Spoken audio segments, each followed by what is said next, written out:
Assalamualaikum warahmatullahi wabarakatuh. Selamat berjumpa kembali di channel YouTube Mr. Suryadi yang berisikan informasi tentang wisata dan motivasi kehidupan. Alhamdulillah, kita panjatkan kehadirat Allah Subhanahu wa Ta'ala yang telah memberikan kita nikmat kesehatan, kebahagiaan, serta kesempatan sehingga masih dipertemukan di channel ini.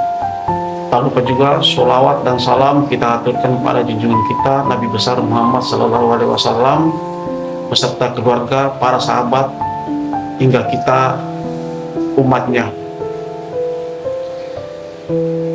Saudaraku sekalian dimanapun berada, bila dalam kehidupan menemukan sesuatu hal yang positif, jangan pernah melihat siapa yang mengucapkan atau melakukannya, tapi lihat dan dengar apa yang diucapkan. Barangkali di kemudian hari ada manfaatnya untuk kehidupan kita selanjutnya.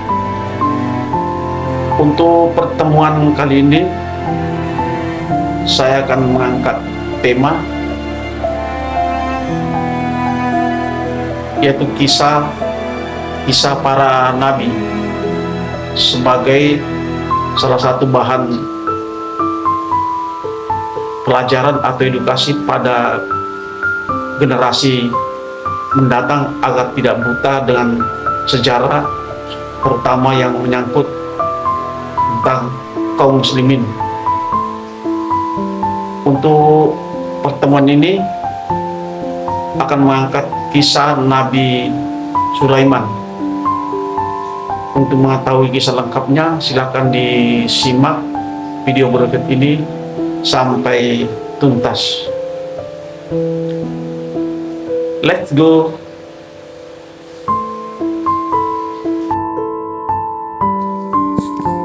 Banyak pelajaran yang bisa diambil dari kisah Nabi Sulaiman ini.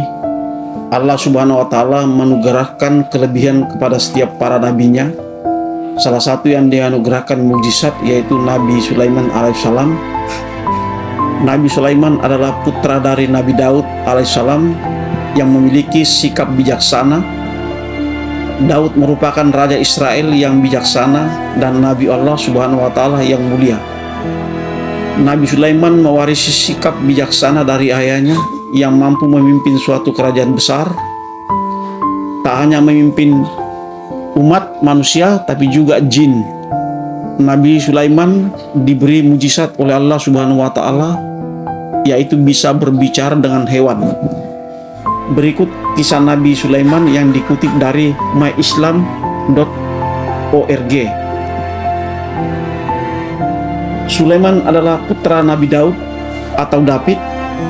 Daud adalah raja Israel yang bijaksana dan Nabi Allah Subhanahu wa Ta'ala yang mulia. Sulaiman belajar dari pengetahuan dan penilaian ayahnya yang luas dan sering bergabung dengan ayahnya selama persidangan.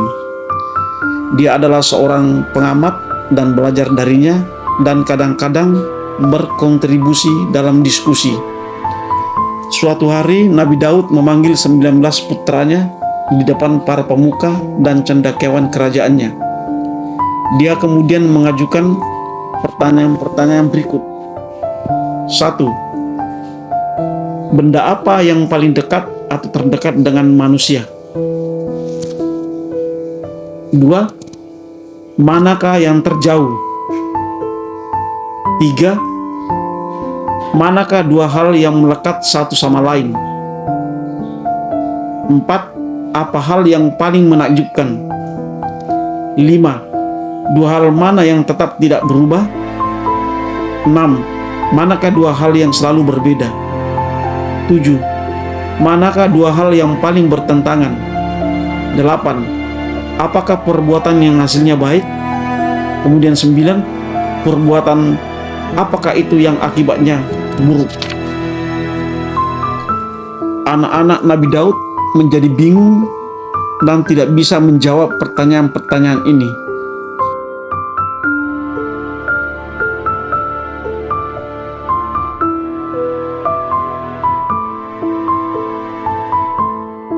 Putra bungsu Sulaiman berdiri dari memberikan jawaban berikut. Satu, hal yang paling dekat dengan manusia adalah akhirat, hidup dan mati, karena seorang dapat mati setiap saat. Dua, terjauh adalah waktu yang telah berlalu, yang tidak akan datang lagi. Tiga, dua hal yang melekat satu sama lain adalah tubuh manusia dengan jiwa. Yang paling menakjubkan adalah tubuh manusia mati tanpa jiwa. 5. Dua hal yang tetap sama adalah langit dan bumi. 6. Dua hal yang berbeda adalah siang dan malam. 7. Dua hal yang saling bertentangan adalah hidup dan mati. 8. Perbuatan yang ujungnya baik adalah kesabaran dan ketabahan pada saat marah. Kemudian 9. Perbuatan yang ujungnya buruk adalah tergesa-gesa pada saat marah. Saudaraku sekalian dimanapun berada, terkesan oleh jawaban-jawaban ini, Nabi Daud menunjuk putranya Sulaiman untuk mengambil alih setelah kematiannya. Maka dengan berjalannya waktu, Sulaiman mewarisi kerajaan Israel dan dipilih oleh Allah untuk melanjutkan kenabiannya. Dia memohon kepada Tuhannya untuk sebuah kerajaan yang tidak akan terjadi setelah dia. Allah mengabulkan keinginan Sulaiman dan menganugerahkan kepadanya banyak mujizat, seperti kemampuan mengendalikan angin yang biasa ia tempuh dengan kecepatan luar biasa, jin yang berada di bawah komandonya, dan tambang tembaga yang digunakannya untuk membuat persenjataan. Dia bahkan diberkati dengan kemampuan untuk berkomunikasi dengan hewan. Al-Quran menyebutkan hal ini. Nabi Sulaiman dan batalionnya yang terdiri dari manusia, jin, burung, datang ke lembah semut. Seekor semut berkata, "Hai semut, masuklah ke tempat tinggalmu agar kamu tidak dihancurkan oleh Sulaiman dan tentaranya, sementara mereka tidak menyadarinya." Mendengar hal itu, Nabi Sulaiman tersenyum, geli mendengar ucapan dan berkata, "Ya Tuanku, izinkanlah aku mensyukuri nikmat-Mu yang telah Engkau berikan kepadaku dan kepada kedua orang tuaku, dan untuk melakukan kebajikan yang Engkau ridhoi, dan masukkan aku dengan rahmat-Mu ke dalam jajaran hamba-hamba-Mu yang soleh." Surah Naml ayat 18-19. Saudaraku sekalian dimanapun berada, dalam misinya sebagai Nabi Allah, Sulaiman membangun tempat ibadah yang menonjol kubah batu di Yerusalem. Dari sana Sulaiman dan para pengikutnya melakukan ziarah ke Mekah. Setelah menyelesaikan haji, mereka melakukan perjalanan ke Yaman, di mana Sulaiman menyaksikan mekanisme penyaluran air yang luar biasa dari Yaman. Dia ingin meniru sistem ini di tanahnya sendiri, tetapi tahu bahwa mereka tidak memiliki mata air yang cukup. Bertekad untuk menemukan cara, Sulaiman mulai mencari burung hut yang memiliki kemampuan untuk mendeteksi air di bawah tanah. Tapi burung itu tidak terlihat. Sulaiman yang semakin tidak sabar berseru, "Mengapa aku tidak melihat burung hut? Atau dia termasuk yang tidak ada? Aku pasti akan menghukumnya dengan siksaan yang berat atau membantainya kecuali dia memberi alasan yang jelas." Tak lama kemudian Hud kembali ke tuannya dengan berita bagus, tetapi burung hut itu tinggal tidak lama dan berkata, "Aku telah mencakup dalam pengetahuan apa yang belum kamu jelajahi, dan aku datang kepadamu dari Seba dengan berita tertentu.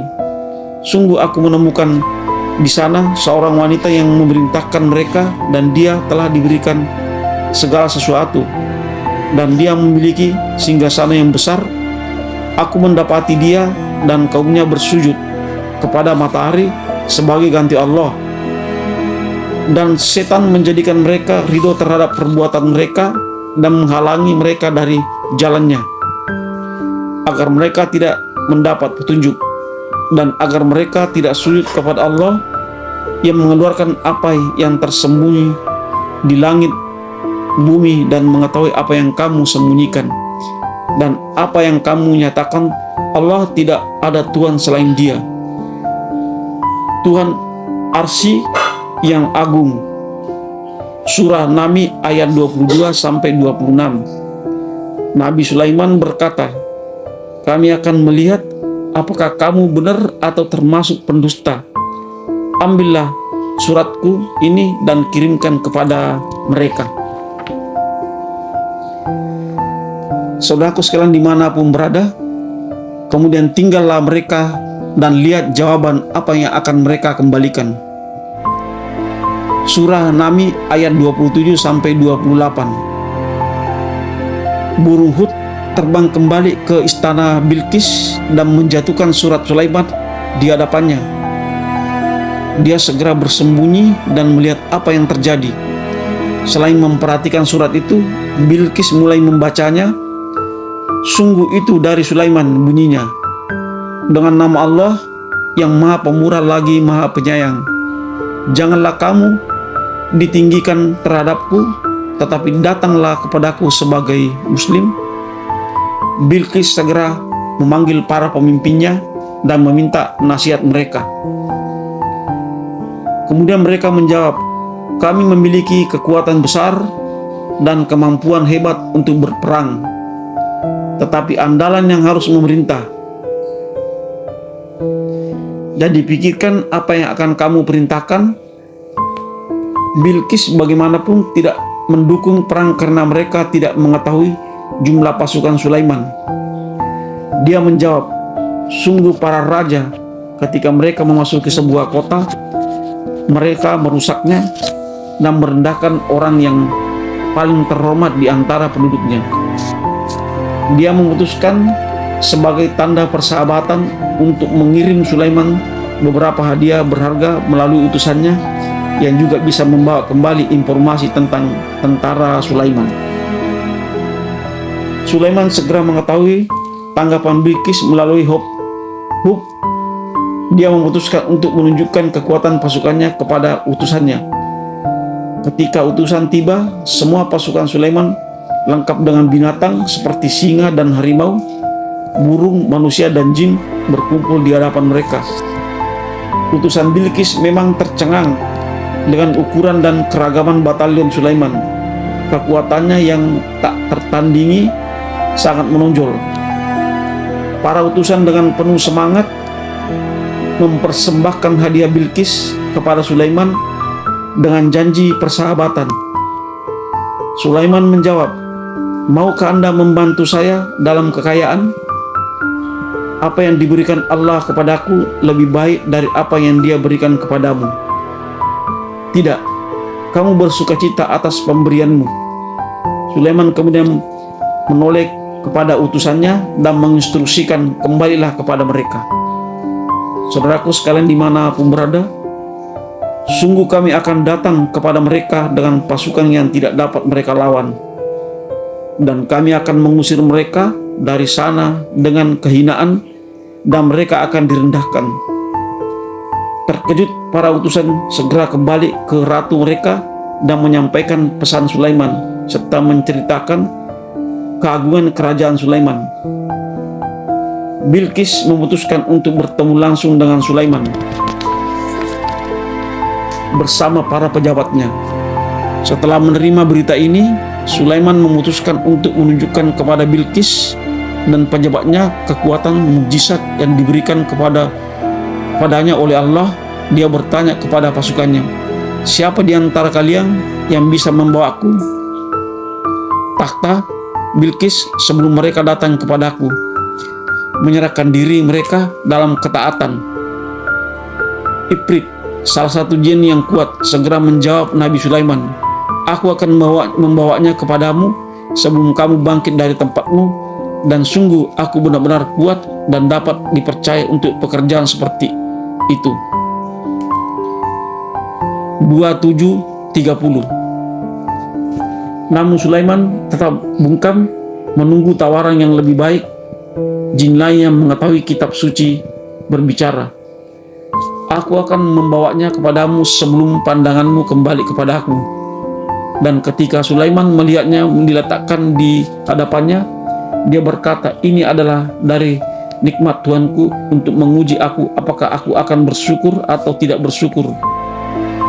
Dan barang siapa yang bersyukur, maka syukurnya itu hanya untuk kepentingan dirinya sendiri. Dan barang siapa yang ingkar, maka sesungguhnya Tuanku Maha Kaya dan Maha Pemurah." 27:40. "Aku akan membawanya kepadamu dalam sekejap mata, dan dalam sepersekian detik takhta Bilqis dibawa dari 2000 mil ke Nabi Sulaiman." Sulaiman sendiri kagum dengan keajaiban yang diberikan Allah kepadanya dan sangat memuji Tuhannya. Sulaiman kemudian menginstruksikan jin menyamarkan takhtanya. Kita lihat apakah dia akan mendapat petunjuk kebenaran atau termasuk orang-orang yang tidak mendapat petunjuk. 27:41. Dia kemudian memerintahkan jin untuk membangun istana dengan lantai yang terbuat dari kaca tipis tapi kokoh. Di bawahnya mengalir sungai-sungai. Ketika Bilqis tiba, singgasananya langsung menarik perhatiannya. Melihat reaksi Bilqis terhadap takhta, Sulaiman berkata, "Apakah takhtamu seperti ini?" Bilqis benar-benar bingung. Dia bertanya-tanya, apakah takhtanya benar-benar sampai di sini atau apakah mungkin seseorang menirunya? Dia menjawab dengan hati-hati, seolah-olah itu sama saja. Sulaiman menilai dia cerdas dan diplomatis sehingga dia kemudian mengundangnya ke istananya. Ketika Bilqis hendak masuk, dia mengira lantai kaca itu air dan mengangkat roknya. Dalam Quran dikatakan, dia mengira itu adalah genangan air dan membuka tulang keringnya untuk mengarungi. Dia berkata, "Sungguh itu adalah istana yang lantainya dibuat halus dengan kaca."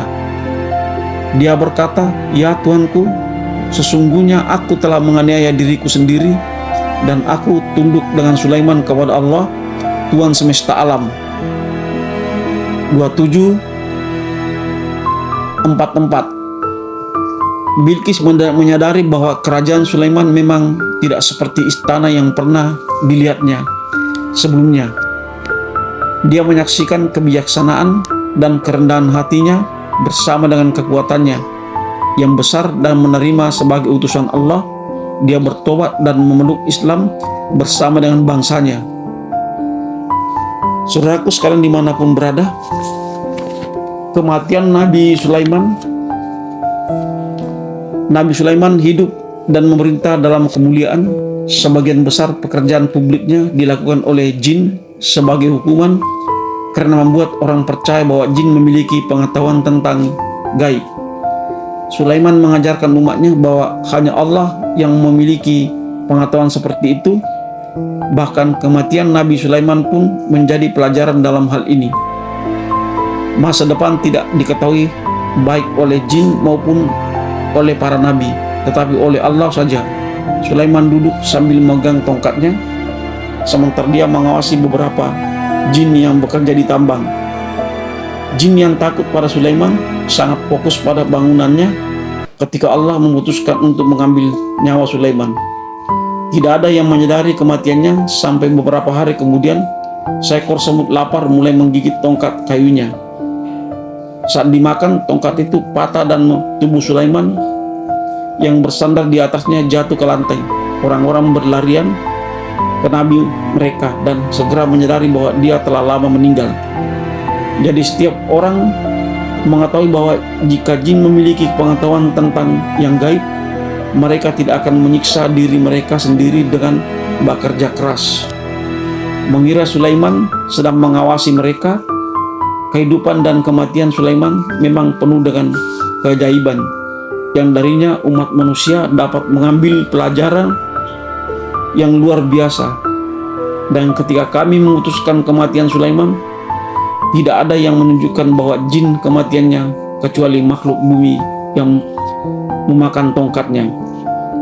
Tetapi ketika dia jatuh, menjadi jelas bagi jin bahwa jika mereka mengetahui yang gaib, mereka tidak akan tinggal dalam siksaan yang menghinakan. 34:14. Itulah kisah Nabi Sulaiman yang memiliki mujizat luar biasa dari Allah Subhanahu wa taala. Banyak hikmah yang bisa diambil dari kisah Nabi Sulaiman ini. Semoga kita bisa berporos dan meniru kebijaksanaan dari Sulaiman. Saudaraku sekalian dimanapun berada, cukup sekian dulu materi kisah Nabi Sulaiman. Bila dalam penyampaian ada kekurangan atau salah-salah kata, itu bukanlah unsur kesengajaan, melainkan kealpaan belaka. Mohon maaf yang sebesar-besarnya. Selamat beraktivitas. Semoga Allah selalu meridhoi doa dan ikhtiar kita masing-masing. Sekian, wabillahi taufiq wal hidayah. Wassalamualaikum warahmatullahi wabarakatuh. Ingat satu hal, jangan terlena dengan gemerlapnya dunia.